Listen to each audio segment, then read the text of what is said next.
everyone, my name is Riley and I'm so excited to be taking over for the Scooty Fun Instagram this week. If you've been following for a while, you probably know that usually Wellness Warriors take over the Instagram for a day. But because it's cold and it's winter and the holidays are coming and it can be a really hard time for people everywhere, I am going to be taking over for a week. So you can catch me on here till Tuesday. So over the course of the next week, I will be sharing some of my mental wellness practices, a little bit about my mental wellness journey. I'm really excited to share those little pieces of my life with you, and I hope to hear from some of you all as well. I'm running a little bit late this morning. I started off my morning with some tea and a podcast, but I lost track of time. I work as a nonprofit program manager for an education nonprofit in New York City. So anyways, live from New York, it's Wellness Warriors Week. Make it through this time.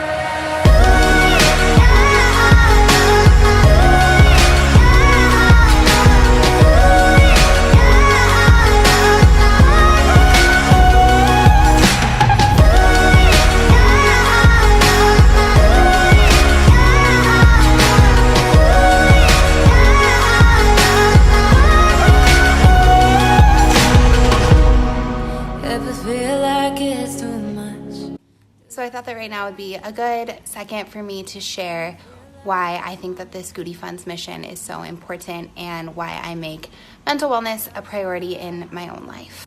Later this week, I'm going to share a little bit more about my own mental wellness journey and why that has been meaningful for me. But part of the reason that I think that the conversation about mental wellness is so important is because of the work that I do working with students. Talking about my own mental wellness and mental wellness in general has not always been something that is comfortable or easy for me. And I think that part of that is because of the environment and the education system that I was raised in.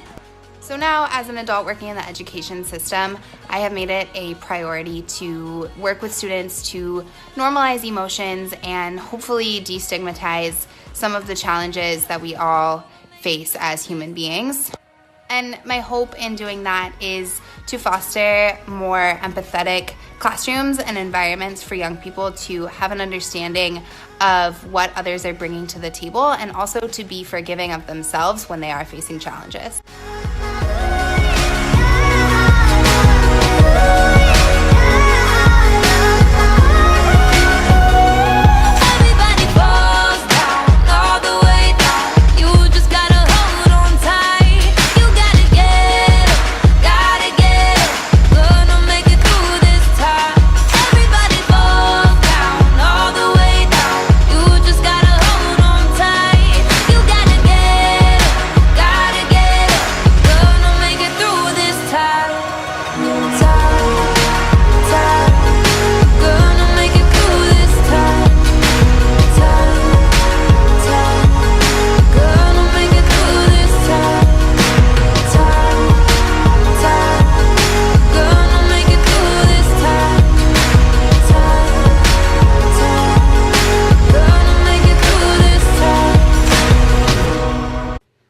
I think that it's really important that this week I share a little bit about my own mental wellness journey and talk about why this is so important to me personally. But I also first want to just give this caveat.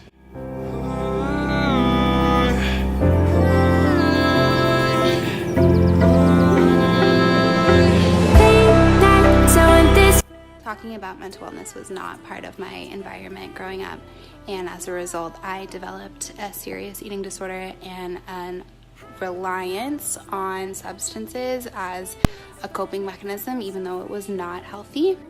And it went pretty unnoticed for a long time because people weren't talking about mental wellness, and there was no focus on that in my school or in my home life, and it was definitely a really difficult time for me. Eventually, with the aid of friends and family, I ended up in an outpatient program for eating disorders, which taught me a lot of coping techniques and strategies and helped me to become physically healthy. but something that took me a long time to realize in that program is that mental wellness is not something that happens overnight, and recovering from trauma and recovering from challenges with your mental health and mental wellness is something that you deal with every single day. And I think most importantly of all, one of my core beliefs is that the road to recovery and the road to mental wellness is exactly that. It's a road, and it's something that you have to work on and practice every single day, even when it's really hard. So that's a little bit about my journey and my path that is ongoing to mental wellness. And I just want to say that I'm really grateful for the Scooty Fund and other people and organizations. Never thought I'd find one.